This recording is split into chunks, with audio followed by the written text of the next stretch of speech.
Amis internautes, bonjour. Aujourd'hui, notre émission a pour titre « Les cheminots dans l'histoire sociale ». Et nous recevons aujourd'hui sur notre plateau l'historienne Marie-Louise Goergen, qui est auteure d'une thèse sur les socialistes. Dites-moi exactement le titre. Les rapports des socialistes allemands et français avant 1914. Donc à l'époque de la Deuxième Internationale, ça va exactement de 1889 à 1914. Et aujourd'hui, vous travaillez donc sur les cheminots? Aujourd'hui, je travaille sur les cheminots. Ça s'explique par le fait que je collabore depuis une dizaine d'années au dictionnaire biographique du mouvement ouvrier français. Et tout naturellement, quand le projet d'un dictionnaire cheminot est né, j'ai été engagé pour m'occuper de ce travail. Alors, nous allons en reparler tout à l'heure, mais nous avons un grand spécialiste aussi des cheminots sur ce plateau, c'est l'historien sociologue monsieur Georges Ribeil, qui est directeur de recherche à l'école des ponts et chaussées, et qui travaille alors lui depuis de très nombreuses années sur les cheminots, parce que j'ai relevé un premier titre qui s'appelle Les cheminots en 1984, mais vous aviez peut-être même déjà travaillé avant? Oui, j'ai démarré en 77, un peu par hasard, puis je suis sur les rails, je n'en suis pas sorti depuis parce que le sujet est passionnant, voilà. Alors, il y a un livre très important qui est sorti, qui était, je crois, l'étude de votre thèse, La Révolution ferroviaire, en 1993 chez Belin. Et là, vous traitiez à la fois des histoires des compagnies, les 6 grandes compagnies. La jeunesse des grandes compagnies, comment des petites lignes et des petites compagnies deviennent des grandes féodalités industrielles, disait-on à l'époque. Dans ces débuts où tout est inventé, et en particulier il n'y a pas de syndicalistes, pas de militants, quasiment pas de grève, et donc je dirais les dirigeants là déploient une politique d'intégration qu'on pourra évoquer peut-être dans le cours de l'émission. Alors, vous avez fait aussi des publications à la demande un peu des historiens du Métron, enfin vous collaborez aussi au Métron, et là il y a une publication dont je relève le titre, Les militants cheminots en 96, et aussi des militants dans la résistance. Oui, j'ai été un des premiers, je dirais, à exploiter le lycée de Métron, à regarder toutes les notices de la période de 24, j'en ai trouvé à peu près 200, et puis à exploiter ce corpus de biographie pour en tirer, bon, je dirais, quelques traits sociologiques sur ces trajectoires de militants. Alors nous avons bien sûr Amélie Brun aussi avec nous sur le plateau, puisque nous allons avoir la rubrique courriel. Alors maintenant, venons-en aux cheminots. Le plan Juppé, du nom de l'ex-premier ministre Alain Juppé, plan qui remettait en cause de nombreux acquis sociaux, a déclenché en novembre 1995 en France un mouvement de grève et de manifestation presque aussi important que celui de 1968, du moins le plus important après celui de 1968. Alors les cheminots ont conduit cette grève avec détermination et avec pendant 24 jours, et ils sont apparus comme le dernier rempart face à une société ultralibérale qui voulait la disparition du service public. Alors les cheminots ont su gagner, grâce à ce combat, la sympathie de l'opinion publique. Et leur slogan, qu'on a encore dans les oreilles, tous ensemble, oui, oui, je crois qu'on pourra le reprendre à la fin, ce fameux slogan a traversé à la fois les dates et en même temps les continents, on peut dire, puisqu'il a été repris, on l'a entendu dernièrement à Seattle en novembre 1999. Alors le secrétaire aussi de la Fédération des cheminots CGT, Bernard Thibault, a remplacé quelques années plus tard Louis Vianney à la tête de la CGT. Alors on peut dire que l'histoire cheminote est marquée depuis 1848, et Georges Ribeil nous en reparlera tout à l'heure, par des pages de lutte, et que chaque cheminot se sent aujourd'hui encore responsable de cet héritage de lutte.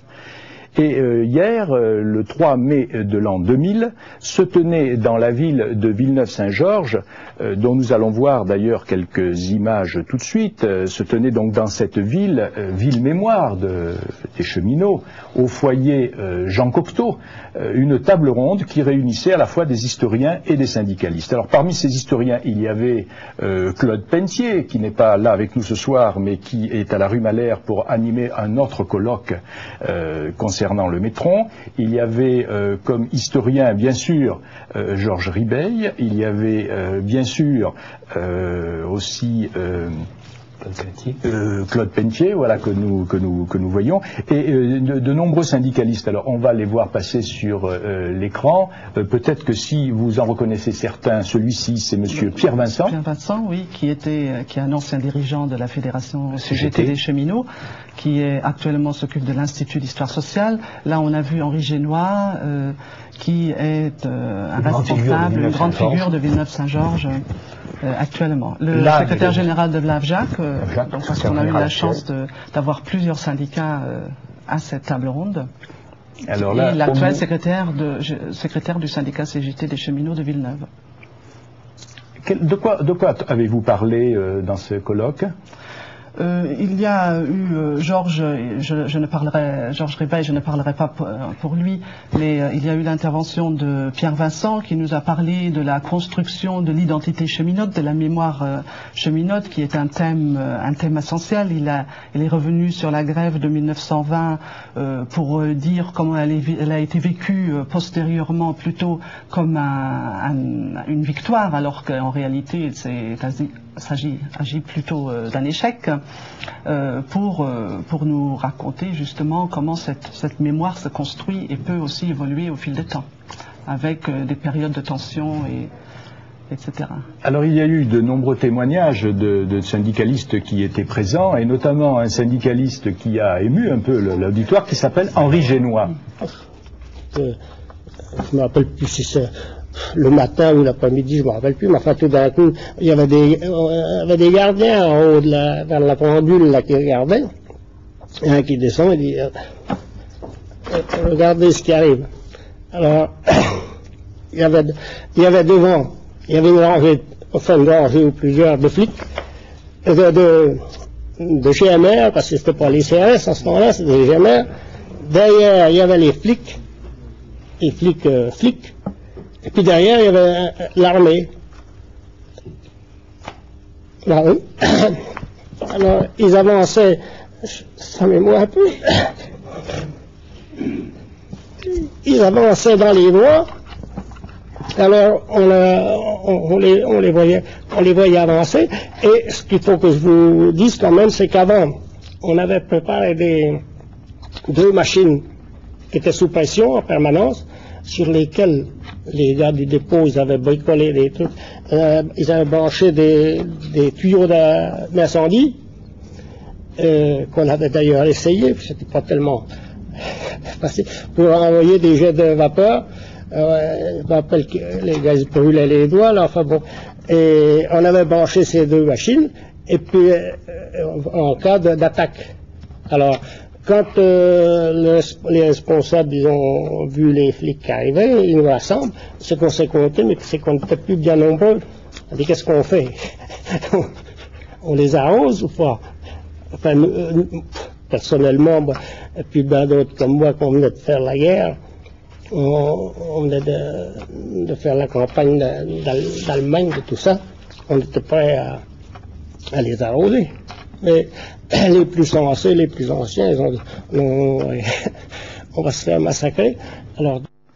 Alors c'était Henri Génois, donc retraité syndicaliste de la CGT. Et est-ce que vous pouvez me dire, Georges Ribeil, de quelle grève il parlait, de quelle lutte dure? Alors il est rentré après la guerre à la SNCF, comme il l'a évoqué rapidement, et là il parle des grandes grèves de novembre-décembre 47. 6 mois avant, il a évoqué hier des grèves heureuses, la grève de juin 47, sur une question salariale, de rajustement de salaire, etc. Et là, il a eu du plaisir de raconter cette séquence, et après il a enchaîné sur cette grève beaucoup plus dure, novembre-décembre, dont il faut rappeler qu'elle est à l'origine des multiples scissions chez les cheminots, FO, la VJAC, l'autonomie des agents de conduite est relancée, les cadres autonomes, donc c'est un moment très fort, très dur dans l'histoire syndicale, avec des révocations, et bon, je dirais une CGT qui est un peu reléguée dans une espèce qui entre, je dirais, un peu en guerre froide, qui s'est fait beaucoup d'ennemis à cause de cette grève politique. Alors nous allons refaire un retour en arrière, parce que les compagnies de chemin de fer, une date sur la création de la première compagnie de chemin de fer. Bon, on peut dire 1837, c'est l'ouverture à Paris de la gare Saint-Lazare aux voyageurs, le démarrage du chemin de fer pour voyageurs. Et donc les principales compagnies s'appellent? Alors les compagnies à l'époque c'est des Paris-Rouen, Paris-Saint-Germain, Paris-Versailles. Hein. Ce sont des petites lignes un peu expérimentales. Particularité très forte, c'est que ces compagnies sont parisiennes, qui cherchent un marché, par exemple de la banlieue, du week-end à Versailles, vont implanter leurs ateliers, leurs dépôts, intramuros dans ce Paris du siècle dernier, à Ivry, ça s'appelle Ivry, Vaugirard, La Chapelle. À l'époque, c'est quand même aujourd'hui, c'est des quartiers parisiens. Bon. Donc là, il y a une main-d'œuvre qualifiée pour s'occuper des ateliers de l'entretien de ces machines. Et puis là, il y a aussi, je dirais, des mécaniciens roulants. Et on s'aperçoit qu'en 1948, la révolution sociale de 48, on va voir la première grève. Les premières grèves, au fond, dans les ateliers de chemin de fer. Un citoyen marche en particulier sera, je dirais, à l'avant-garde des barricades et des émeutes de juin 48. Et les compagnies vont tirer une leçon fondamentale, c'est qu'il faut, je dirais, reporter au vert, assez loin des constructions urbaines et sociales dangereuses, les futures implantations ferroviaires, ateliers, dépôts, etc. Et non, là, c'est un chapitre nouveau qui va s'ouvrir, c'est-à-dire dans des endroits pas très connus, Migène, Longo, on va voir apparaître des villes champignons cheminotes, mais vous voyez, au large, avec cette idée qu'on crée un cordon sanitaire avec les dangers de la ville. Déjà, les cheminots apparaissaient comme des gens dangereux, alors? Eh ben, ils ont des idées un peu qui inquiètent les grands capitalistes. Bon, c'est des gens qui réclament effectivement très vite, en 48 déjà, par exemple, dans cette période de démocratie forte, dans les dépôts à Paris, c'est l'élection des chefs de dépôt à butin secret. Bon, alors là, on est en plein dans l'utopie démocratique des années 48. Bon, ils mettront du temps, je dirais, à le thème de la nationalisation des compagnies de chemin de fer. C'est plutôt à l'époque des utopistes, qui dénoncent ces grandes puissances capitalistes. Mais ce qu'on peut dire surtout à l'époque, c'est qu'il n'y a pas de syndicats organisés, ce sont des révoltes de groupements, et par contre, ce Empire va se mettre les premières mutuelles à incitation du gouvernement. Ces mutuelles qui vont effectivement assez vite, bon, je dirais, de là va naître un mouvement plus syndical, plus engagé, plus radical, mais il faut attendre 1990 pour voir quasiment les premiers syndicats organisés au sens lutte de classe. Alors, il y a ces fameuses grandes dates dont vous avez parlé, 1910, je crois. Là, donc là, voilà, on entend parler de Villeneuve-Saint-Georges. Oui. Ville mémoire. 1910, 1920, au départ de la Grande Guerre, marque des temps forts. 1910, c'est un an après 15 ans de bagarres parlementaires avec des Jaurès à la tribune, les compagnies concèdent, je veux dire plutôt, aux cheminots un régime de retraite uniforme et sans arbitraire. Avant, vous pouviez être révoqué ou réformé juste avant d'arriver à l'âge de prendre la retraite, et on disait votre pension, elle est perdue, vos cotisations sont perdues. Donc après 15 ans de bagarre, 1909, 1910, c'est le régime des retraites, dont les cheminots aujourd'hui sont toujours, je dirais, des héritiers. Hein. C'est quand on a voulu toucher à leur retraite. Bon, et là, vous l'évoquez, toutefois qu'on parle de cette retraite en 53, 95, les cheminots sont à la une. Hein. On ne touche pas à une retraite. Enfin, ça c'est une loi spécifique cheminote qui appellera une loi nouvelle si un jour on veut remettre ça, réformer ça. Ce sera très difficile à mon avis. Bon, donc 1910, c'est ce contexte, je dirais, de droits sociaux qui péniblement sont arrachés par les luttes. Et 1920, après-guerre, c'est la grande grève tournant, je dirais, puisqu'il y aura quand même 17 000 révoqués à la clé, qui est un tournant fort, je dirais, avec d'abord un renouveau du syndicalisme qui est traversé après-guerre, comme en France, par le grand débat entre majoritaires, minoritaires, réformistes, révolutionnaires. Les uns tournés vers Amsterdam, les autres tournés vers Moscou, un débat de fond politique stratégique.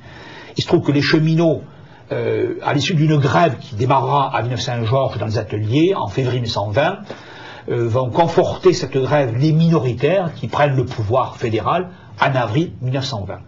Et en 10 jours avant le 1er mai, ils décident, avec une majorité, je dirais, un peu fragile quand même, et sans préparatif, de lancer dans la grève de mai 1920, cette grève qui va durer un mois, qui va être pénible, où, je dirais, les compagnies avaient préparé beaucoup de contre-feux, réquisitions, révocations, où des grandes figures militantes à la une comme Montmousseau, Sémar, Midol, en partie, certains d'entre eux, vont se retrouver, je dirais, emprisonnés. Hein. Et surtout à l'issue de cela, ce sera à nouveau décision. Et parallèlement, je dirais, il faut le dire, c'est trop oublié, le statut des cheminots d'aujourd'hui, et l'héritier aussi. Non pas de cette grève de 1920, mais je dirais il a été octroyé à la même époque en 1920. Alors là, ça prête un peu à confusion dans la mythologie, la nostalgie cheminot, qui pense que 1920, une grève qui peut avoir réussi parce que le statut cette époque-là. Non, en fait, c'est deux choses tout à fait différentes. Et beaucoup d'années après, on demandait encore de réembaucher les révoqués de 1920. Oui, presque 50 ans après, je crois, d'après ce que j'ai lu dans vos livres. c'est surtout le Front populaire en 1936, donc 16 ans après 1920, qui va réintérer ceux qui avaient d'être réintérés, en haut, pour toucher des petites pensions. On retrouvera après-guerre, à l'issue des révocations de 1947, du temps de Fitterman en 81, je dirais ça tient plus du symbole, c'est vrai, du symbole politique, de reprendre les dossiers des réformés, des révoqués, et puis de les dédommager en disant il y a une amnistie politique. Voilà. Ça prend du temps. Mais c'est vrai que les cheminots, pour ça, bon, je dirais, c'est une de leurs spécificités dans le mouvement social français, cette idée de ces grandes grèves, ces révoqués, et puis avec ces cycles un petit peu d'amnistie. Alors, je vais demander maintenant à Marie-Louise Goergen, qui va s'occuper d'un dictionnaire spécifique pour les cheminots. Pourquoi un dictionnaire spécifique pour les cheminots ? L'idée d'un dictionnaire spécifique des cheminots, elle est née il y a des années. Hein. C'est quelque chose qui a été en discussion depuis 1993. Et surtout, ce n'est pas le premier dictionnaire à corpus professionnel unique. Le Métron, c'est un grand dictionnaire qui reprend toutes les corporations professionnelles.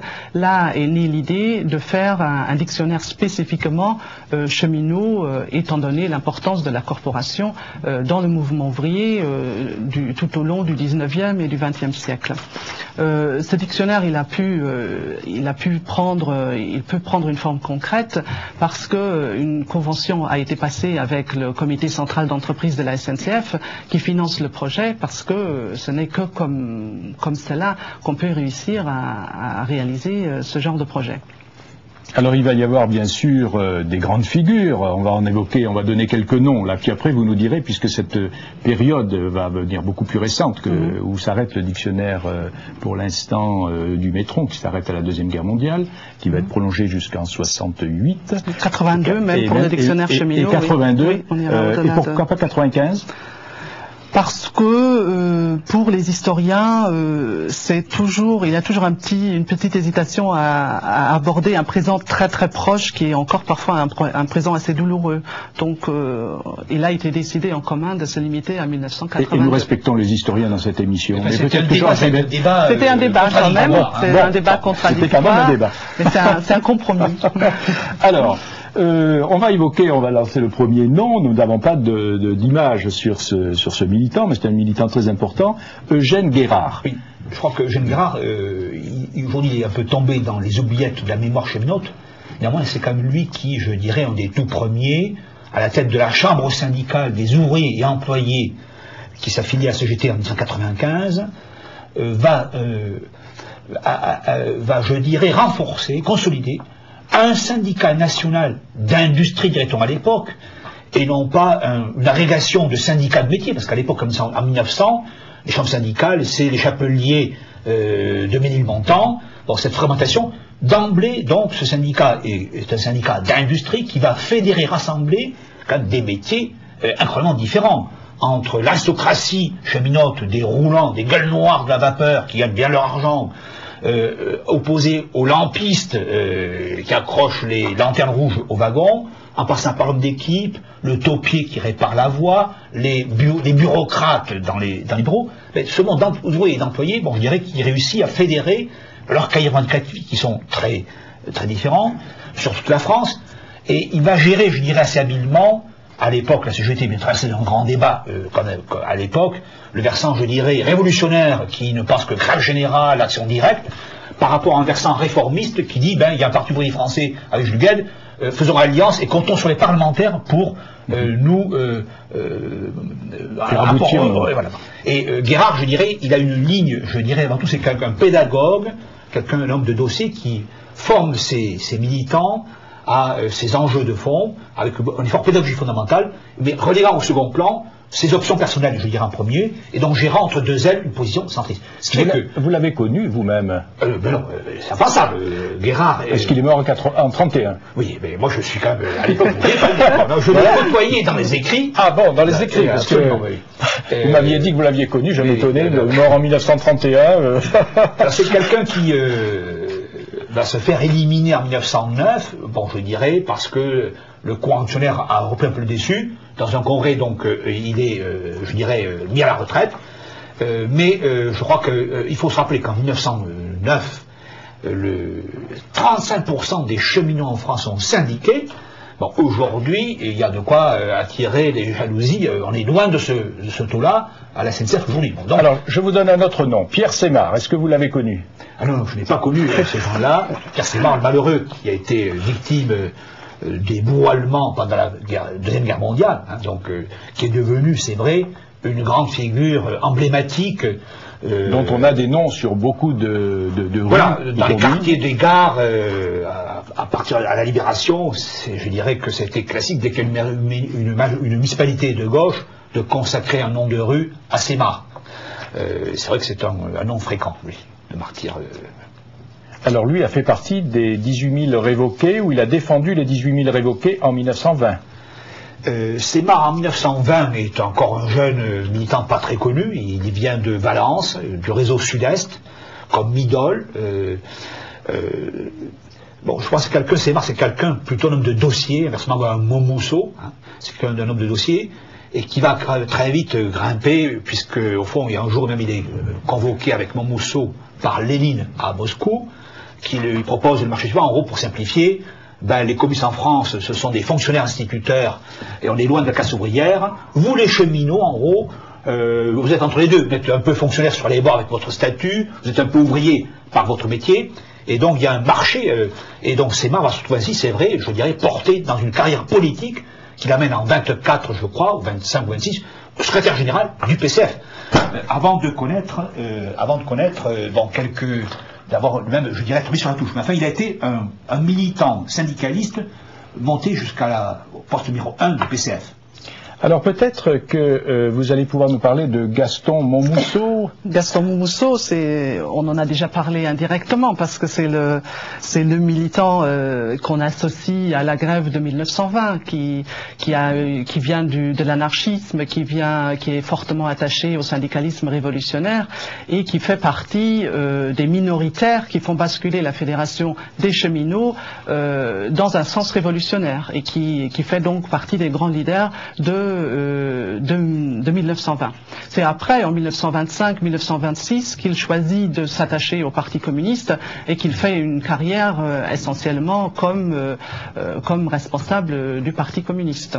Et Maurice Sauvé, est-ce que vous l'avez connu? Maurice Sauvé, je l'ai connu. Il a vécu très il est mort en 95. Oui, il est mort il n'y a pas longtemps. Il avait un frère qui était beaucoup plus âgé que lui, qui lui avait transmis la mémoire des événements de 1920, ce qui fait qu'avec Maurice Sauvé, nous avions une version quasiment comme si on y était des événements de 1920 à travers sa mémoire fidèle et les échos qu'il avait de son frère. Enfin, les gens qui l'ont connu, Maurice Sauvé, c'était un personnage d'une mémoire extraordinaire. Alors nous allons d'ailleurs l'écouter, Maurice Sauvé. Nous l'avons filmé en 1997, il avait 96 ans, et nous allons écouter un extrait de ce qu'il nous disait à cette époque. Le 29 septembre 1919 et le 1er octobre, j'étais membre de la CGT, j'étais membre du Parti Socialiste et j'étais membre de la Fédération Nationale des Coopératives de Consommation. Pour moi, il n'y avait pas d'histoire, c'était les 3 terrains de classe sur lesquels un militant devait se situer. J'ai toujours considéré qu'il n'existait qu'un prolétariat. Il y a des salariés non nantis et il y a des gens de la bourgeoisie ou de certaines classes nantis. Il y a une classe nettement définie, c'est la classe des prolétaires, c'est celle qui est à l'ouvrage, qui d'un bout à l'autre a pâti au cours des siècles, hein, et de ce fait, puisqu'il n'y a qu'un prolétariat, il y a place pour un parti politique de la classe ouvrière, une organisation syndicale de la classe ouvrière, une coopérative pour la classe ouvrière. La situation qu'on vit à l'heure actuelle, c'est cette dissémination, ce désir des uns et des autres de jouer un rôle de telle ou telle manière. On sert et on ne se sert pas. On est à disposition, puis c'est tout. Moi, j'ai été bercé dans cette famille où mon père, qui avait vécu sous l'Empire, qui avait eu un père qui avait été Carbonaro et qui lui racontait ce qui se passait à l'époque sous Charles X, évidemment, il ne pouvait pas m'entretenir d'un tas de trucs en dehors de ce qu'il avait lui-même été. Alors, Je suis arrivé, et la notion qui me répétait invariablement, servir, ne jamais servir. Qu'est-ce que vous voulez? Aujourd'hui, c'est se servir. Je ne peux pas encaisser ça. Je reste socialiste, tel qu'était le Parti socialiste SFIO au lendemain de 1905, après le congrès du Globe. J'ai encore toutes mes cartes, elles sont là. Pour l'instant, alors voilà, maintenant nous allons écouter la rubrique courriel présentée par Amélie Brun.